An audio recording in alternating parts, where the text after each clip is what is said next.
всем участникам парада, семиклассникам московских школ, это первый парад в жизни. Трибунам Музея Победы, ветераны Великой Отечественной войны и труда, Герои Отечества, а также почетные гости парада, председатель Московского городского совета ветеранов, важный герой социалистического труда, участник Великой Отечественной войны. Своим сердцем завет, жить достойно и честно во имя державы.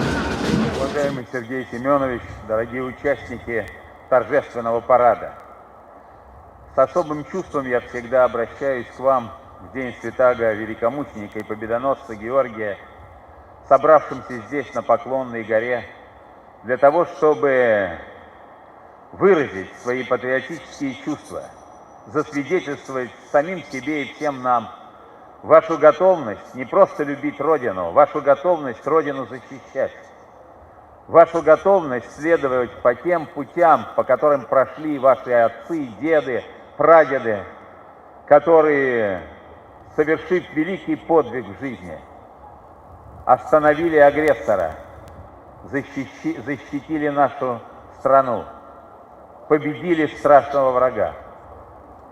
Не может быть победы без подвига. И речь идет не только о подвиге воинском, и речь идет не только о победе в сражении. Каждому человеку нужно обязательно одерживать победы в своей жизни, иначе мало чего достигнешь. И если говорить о том, какую победу каждый из нас должен одержать, и какая победа является самой главной, то можно так ответить на этот вопрос. Самая главная победа – это победа над самим собой. Эта победа начинается с младенчества, с отрочества, с юности, когда мы должны во имя более высоких целей и идеалов ограничивать себя, когда налагать на себя некие ограничивающие нас дисциплинарные рамки, когда мы должны воспитывать в себе силу духа. Это начинается с самого небольшого, и каждый из нас знает. Многим трудно утром вставать, делать зарядку, кому-то трудно посидеть и внимательно поработать над домашним заданием, когда кого-то очень привлекает хорошая погода на улице и гуляющие сверстники. Но мы должны научиться делать эти маленькие подвиги в своей жизни, ограничивая самих себя и воспитывая свою волю, свой разум, свои чувства.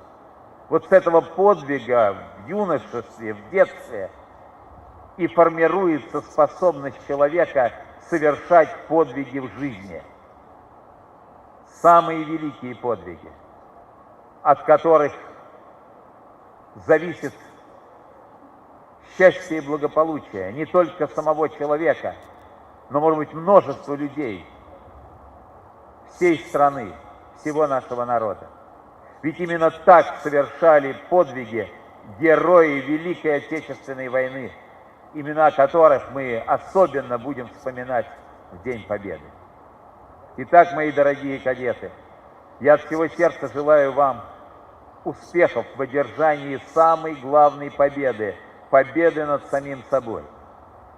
Я желаю вам успехов в возрастании интеллектуальном, духовном, физическом, чтобы вы становились сильными, красивыми, умными, добрыми, чтобы хранились неприкосновенным от всякого разрушения и от всякой деформации свое нравственное чувство, без которого не может быть сильной личности.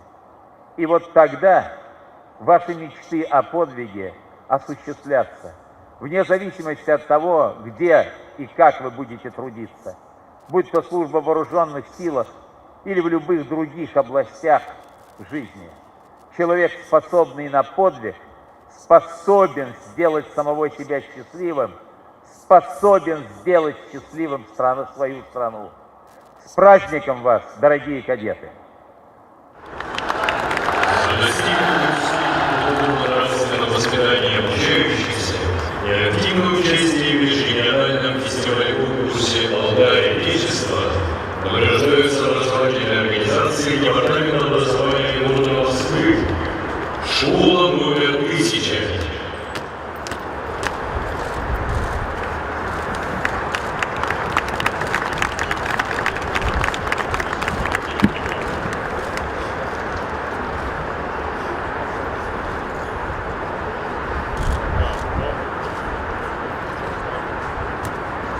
Технический пожарно-спасательный колледж имени Героя Российской Федерации Владимира Михайловича Максимчука.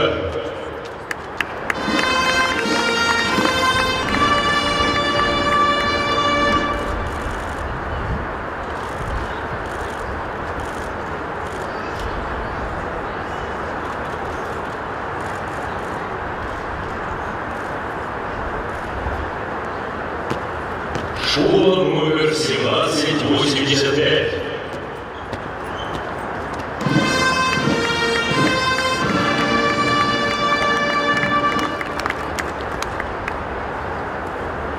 Стала доброй традицией проводить парад кадетского движения Москвы.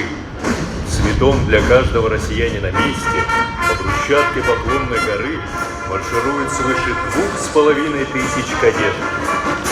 Четвертый парад кадет открыли победители городского смотра конкурса «Лучший кадетский класс». Участники расчета заняли призовые места в предметных олимпиадах, успешно сдали нормы ГТО, активно участвовали в творческих конкурсах московского и федерального уровней. Кадетское образование в Москве профильное. В парадном расчете будущие представители военно-воздушных сил, гражданской авиации и космонавтики. Двинься и помни. Мне кажется, порой